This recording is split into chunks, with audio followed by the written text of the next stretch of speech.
Hello, this is Joanna Jockin. I'm your Math 108 instructor. Hold on, I think here's the picture of me. So, and I just have an introductory video to introduce you to the course and get you acclimated. So, we'll just walk through the course. So, in this My Mason Blackboard page, you should see our course open up when I do that. And then the landing page is here. You're like, that's the same link as this start the course here. So we'll do that. And we're going to talk through kind of what's here in Blackboard and how the course works and the syllabus and all that in this video. So if you just joined the course, it will tell you, welcome, read all the announcements here. These are all of the emails that I send out to you. So all class announcements are archived there. And then go to this page, start here and go through the items there. That's where you are. And if you have questions after this video, please let me know. So there's a welcome announcement, and then it asks you to read the syllabus. We'll go through that together in a minute. Check the technology that you have. Honestly, this class usually has almost zero problems with technology for people. I mean, you do need high-speed internet, and we use kind of Adobe, like I use PDF files, so you need a PDF reader and things like that. But videos are on YouTube, so that usually is not a problem. And there's a little bit of advice here for doing well in your online math course. And maybe I'll come back to this because I feel like I'm kind of getting ahead of myself, but let's just go through and we'll talk through the syllabus. So if you click over here, if you want to open up the syllabus while I'm talking about it and save it, you'll see a link here. I know this says spring right now, but I'm going to put up the summer syllabus. And then, so click on that, you can get a copy of the syllabus. This introduction to the course will be this video that you're watching right now. And then here are my office hours. But if you open up the syllabus, you should see this one for summer 2019. And so let's go through this, and I might go back and forth between this and the Blackboard site to kind of show you some things. So my name is Joanna Jockin. My office is in Exploratory Hall 4403, and then there's my email address, jjockin@gmu.edu. Please feel free to email me about any questions or ask them in the discussion board. That's another great place. In the summer, I hold office hours by appointment because people have such weird schedules, but I'm on campus Monday through Thursday. So, and then for those of you who are not near campus, I hold phone and Skype office hours as well, again, by appointment. This is an introductory applied calculus class, which means we focus not on theory of calculus, but on applications to business primarily. And it satisfies the quantitative reasoning agreement. So there's an access code for Mymathlab that you can get from the bookstore, or you can get, I'll show you when you click through, like direct from the website also. I just suggest that you get this access code unless you have historically read your book. You have to have the access code. We do homework with the access code and all of that stuff, but it comes with an ebook. If you want the it's not a hardbound book. It might be like a 3-hole punch book or something like that. If you want the like a physical textbook, you can get that from the bookstore as well. I think it's an additional $60 to do that. But if you're just buying a used book, you're gonna have to get an access code anyway. So like, be careful about just buying a used book. You need a simple scientific calculator. You may not use a graphing calculator in this class. So here's a suggested calculator that works really well, the TI-30X2S. You can also, this advanced scientific calculator, the TI-36X Pro, is not allowed, and no graphing calculators are allowed. Yeah, I mean, you kind of need, I mean, I assume you know that you need the internet here, and you need to be able to get into our Blackboard course. You need to check your GMU email account. I suggest in this summer term that you check it every day. I send out announcements all the time because the course moves really fast. And then you should be able to watch videos on YouTube, so that's where they are all posted. So if you can, but that hardly gives anyone any problems. The other thing that happens is that even though this is an online course, all exams are proctored, so you can have them proctored either at the GMU Math Testing site, Testing Center, or you are welcome to arrange for an alternate proctor.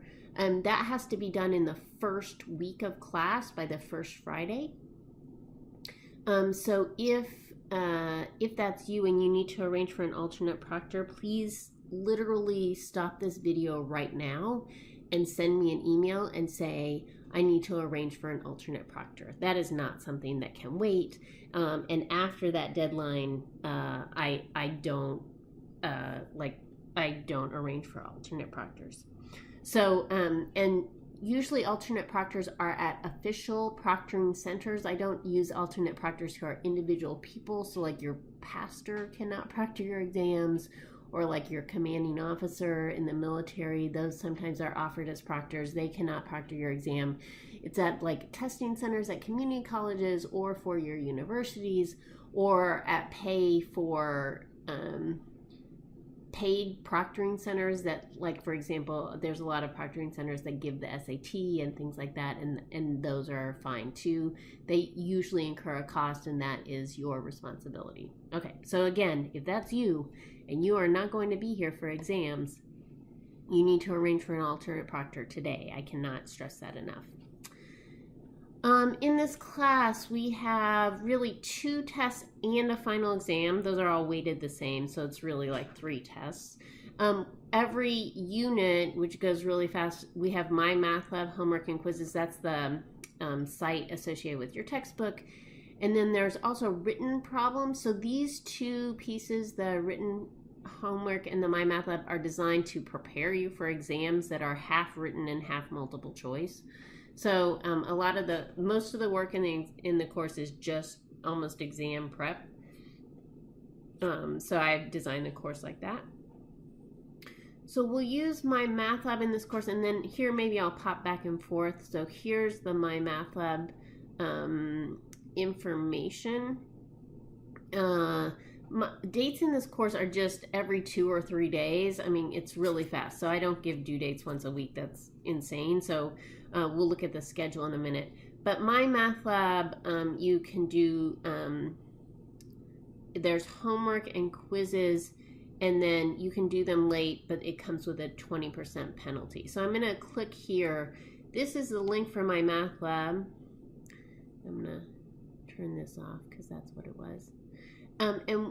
When the first time you do this, you'll be asked to register for this site and like enter your code that you got from the bookstore, or you can it'll give you an option to purchase, but you'll go through here. But the only way to get to this course is through the Blackboard site.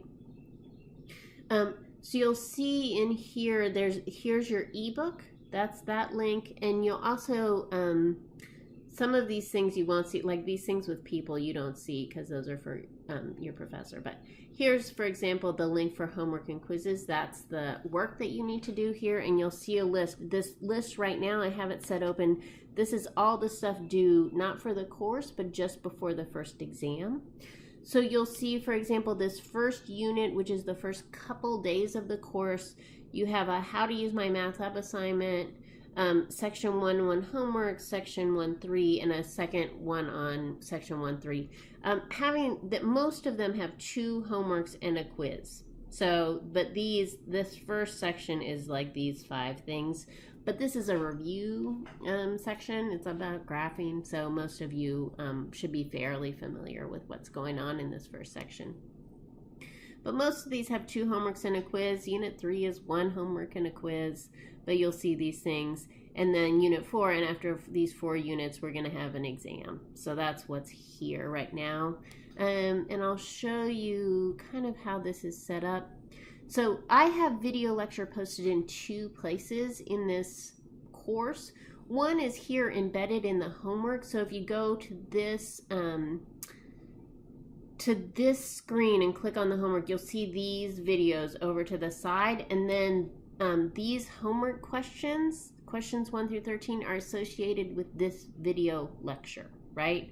So if you click here, it'll open a YouTube video, and you can kind of expand this and see the full video. And then from that video, you should be able to answer these 13 questions. So in these questions, kind of, sometimes you select an answer. You can kind of navigate up here, but this also, so these are a lot of select answers. Let me go through, maybe these all are.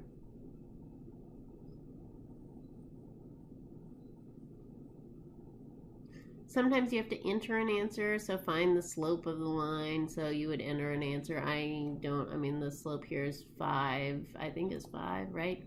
And then I'll go down here and check an answer. Okay. If I go, let me go back here. Yes. Where was that? So I guess I can't do that. Let me see. Oh, I didn't do this piece. So you'll see that it's marked partially right and partially wrong. Indicate whether the line put through the points rises, falls, is horizontal or vertical. A slope of 5 is positive, so the line should rise from left to right. But let's say I'm going to click the wrong answer and check. And it'll say, no, that's not correct, right? And then it gives me a chance to answer again.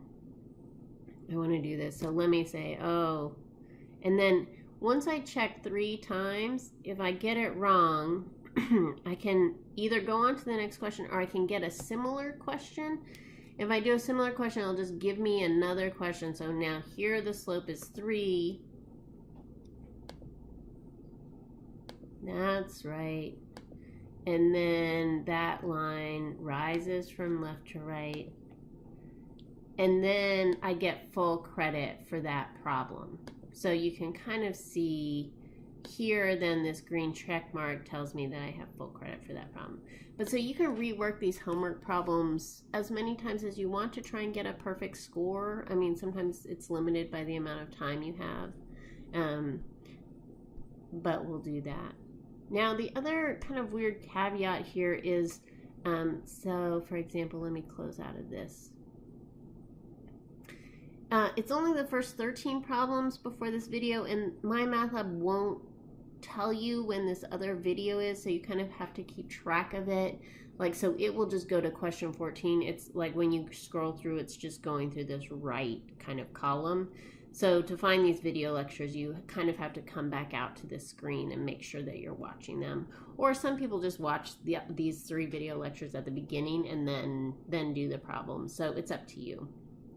Okay, so this is Mymathlab. You can check your grades in this grade book here. I don't know if it'll show. Oh, here, yeah. So this is the stuff that I just did.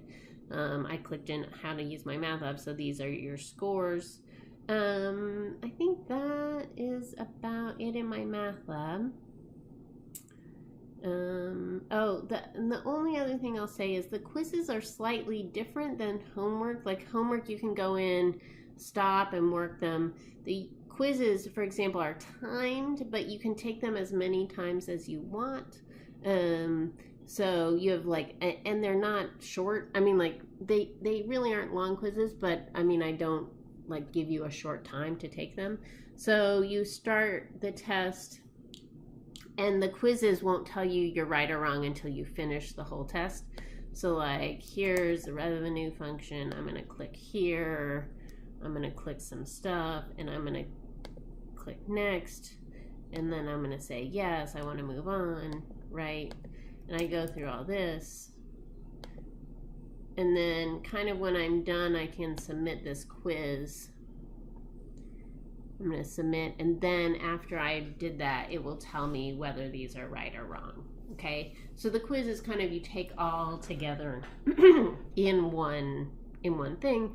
But for example, and you can go in and review the test, so I can go in and see what I got wrong, and Mymathlab will tell me what the right answers are. But then if I want to take the quiz again, I can just start the quiz again, right? So I can just retake it, okay? But I have to retake the whole thing. I can't just fix the ones that I got wrong. Okay, so that's Mymathlab. Again, those you can do late, so if you miss deadlines, there's a 20% penalty, but that you can still get 80%. And then there's a final deadline at the end of the semester that I'll show. Then the other kind of activity that we do on a regular basis are written work practice and quizzes. These are written problems that you do at home and scan in and send to me. So here are the requirements for those. So all those are due by 11:59 on the due date. There's no late work for these because I post solutions pretty quick in this class. I accept this piece right here. Turn in one PDF file only for each unit. I don't accept multiple files. I don't accept Word documents. I don't accept JPEG images. Like, it has to be a PDF file so I can grade it in the system. And you should show all work. And the quizzes are the ones, so this written work practice are graded just based on what I would call completion. So I'm just looking for you to kind of do these practice problems, and then I post full solutions, but I don't grade this written work practice for correctness. So you might be getting things wrong in here. You need to go and look at the solutions for that. These quizzes are the ones that I grade for actual like correctness, and so you can get grading feedback before the exam. So here's still 11:59, right? Again, it has to be submitted as a single PDF file, PDF only, right? The other thing is that in here the format is correct. There's a professionalism to this work that I expect, so I don't accept work that's like sideways or upside down. So I'm kind of just suggesting like you should send people PDF files that look professional in this class. So also all work has to be handwritten unless you have an ADA accommodation. I don't accept typed work. I don't accept graphs that are created on the computer. So you have to write them out. This is so that you get feedback that's legitimately consistent with what you're going to turn in on the exam. Okay, and so then I grade those. And so you'll see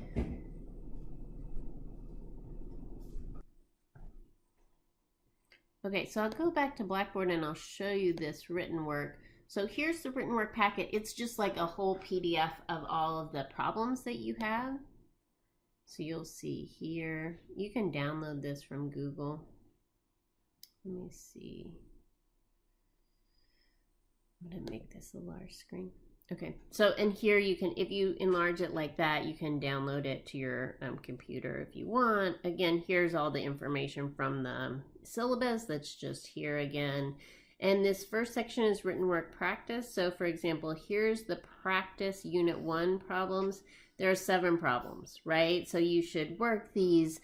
These are similar to problems that you'll see on the exam. And by similar, I mean like I kind of pick problems from something like this and then put them on the exam and change the numbers for the exam, right?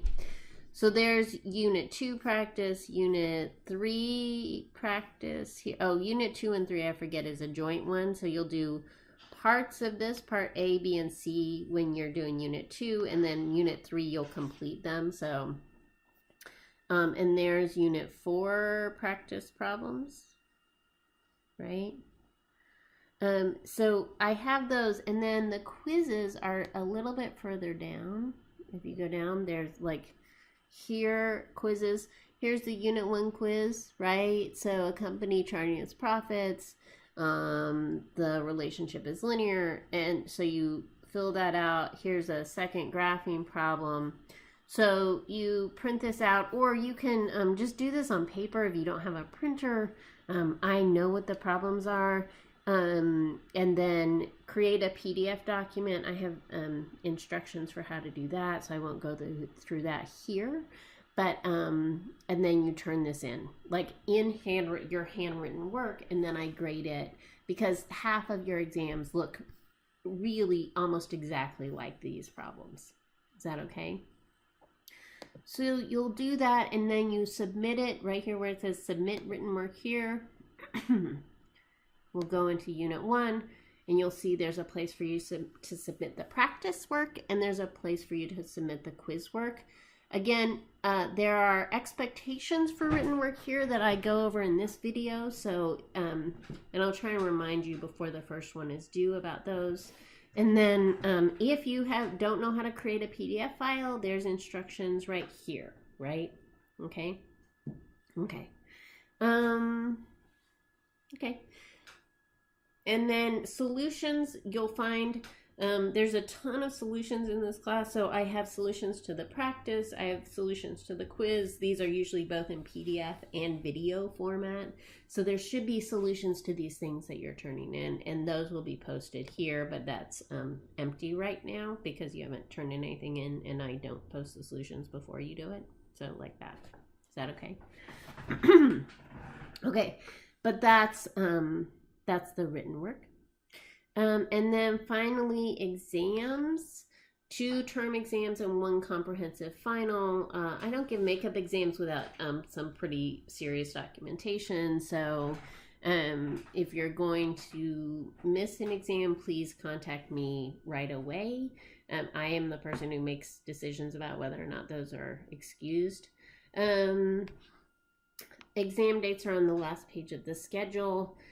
We use a test proctoring center on GMU campus to take exams, so there should be kind of a window of time, and I will try and figure out what that is pretty quick.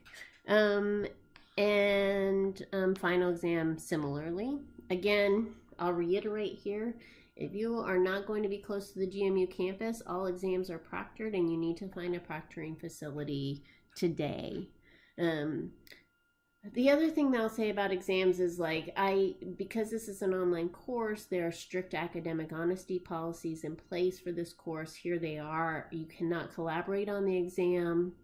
You can use a scientific calculator, but no graphing calculators or other books or notes or cell phones or computers. So if you have access to that during the exam, if your cell phone is in your pocket in the testing center, that's considered a violation of the testing policies in this class, and you can be held responsible for that. And then the testing center will tell you where to sit. You also are not allowed to leave the facility and come back, or leave the room and come back to take, so there are no breaks during exams. You have to take them in one sitting. Is that okay? And then here is a late work policy review. Written work, no late work is accepted. The Mymathlab assignments are accepted with a 20% late penalty, and exams aren't accepted late unless you have a documented excused absence. I would say, I think sometimes my late work policy seems strict, although I do drop written work grades, so you'll see that here.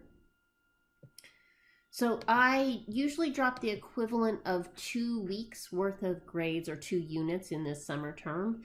So you'll see 4 written work grades dropped because you have a practice and a quiz every week. And then you'll usually see 6 Mymathlab grades drop, because the typical number of Mymathlab grades is 3 that you need to do. So I do that. And you don't have to write me if you have missed these. It's not excused or unexcused. It's just that I assume people will need flexibility in their schedule because y'all are adults, right? And it gets weird for me to start asking you why you missed these things. So I just have that drop grades. So that means I don't let you turn in stuff late, because I just drop grades instead of that. Okay. Other stuff here, there's a tutoring center in the JC room 344. I do not know the summer hours for that, but you can check that website and see. If you have a learning difference, all those requests for accommodations need to go through the Office of Disability Services. So let them know if you need accommodations. And then here is the schedule. Again, everything is due by 11:59 p.m. except for exams, which adhere to the testing center schedule. And so you'll see due dates here in the right corner, and then the list of things that are due on that day. Usually it's every 2 to 3 days that something is due. So the course moves very, very quickly. Last day to turn in all Mymathlab homework and quizzes is June 19th this semester. And then the other thing to note, again, last day to arrange for an alternate proctor is May 24th. Okay. So I showed you how Mymathlab works. Oh, I might show you one more. Let me look in here. There's a couple more things. One, so video lecture is in Mymathlab, and it's also here in Blackboard. So if you need to find a video and you don't want to go through all the Mymathlab homeworks, you can find them. Here's just a place where they're all located, and you can come back and find this video lecture. So that's there. But these are the same lectures that are in Mymathlab. They're also here, just a different place. And then once it comes time for exams, you'll see a ton of exam information, including review information here under exam information. You need a Scantron and things like that. So usually these, I think dates are still set for spring, but I'll update them for the summer after doing this video. Announcements, again, when I send out emails, they're all archived here so you can see what I have sent out. So if you miss anything or you can't remember what I said in an email, it's here. And discussion board, there should be a place for you to ask questions. If you have questions, especially questions that are not about your grade, that are just about the class in general, this is a great place for you to see things. This is also still, I think, from last semester, but you can subscribe to the discussion board here, and then it will send you emails every time someone posts. So I suggest you do that. Okay, I think that might be about all that I have to tell you. After this video, let's come back. You should come back to start this course because I assume you're in here. You should then go and sign up for Mymathlab. So sign up, here's some instructions. And then, and the other thing I'll say is if you took this course before, you should not have to buy a new access code. It should transfer over if you're using your same Pearson login information. So if that's you, if you're repeating Math 108, you shouldn't have to buy a new textbook. The other thing I'll say is if you're repeating Math 108, would you please just let me know? I mean, I can't force you to let me know, but it would help us if we had a conversation about how to help you be successful now at the beginning of the semester instead of waiting till the end of the semester. Sometimes math courses can be really challenging for people, and I am happy to have a conversation with you about things that might be helpful to make sure this semester is successful and you're not just kind of like burning time and money, honestly. So if that's you, please reach out. I would be happy to do that. And then the last thing, like you take this syllabus quiz, which is just kind of like basic information in the course. And then after you get done with the start here, I would go right here to Mymathlab. And then I would go to these homework and quizzes, and I would start working on the stuff here, right? So kind of these sorts of things that you'll see. Is that okay? So I would start by watching these videos and then clicking on the homework and starting in there and getting that work done. Okay? So please let me know if you have any questions.